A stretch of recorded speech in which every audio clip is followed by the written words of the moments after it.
So it's much easier to see in here now how much stuff there is stuck in the engine and all the dirt down in these areas.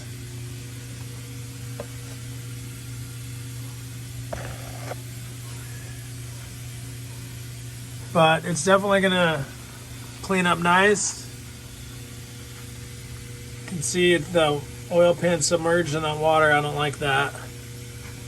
So I'm gonna work on getting all this stuff out of here. This is a look at the undercarriage system now that I've cleaned it out.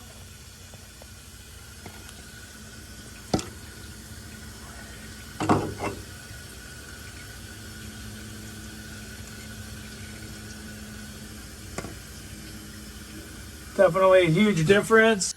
All right, just a little update. That's about how much stuff I've gotten out of the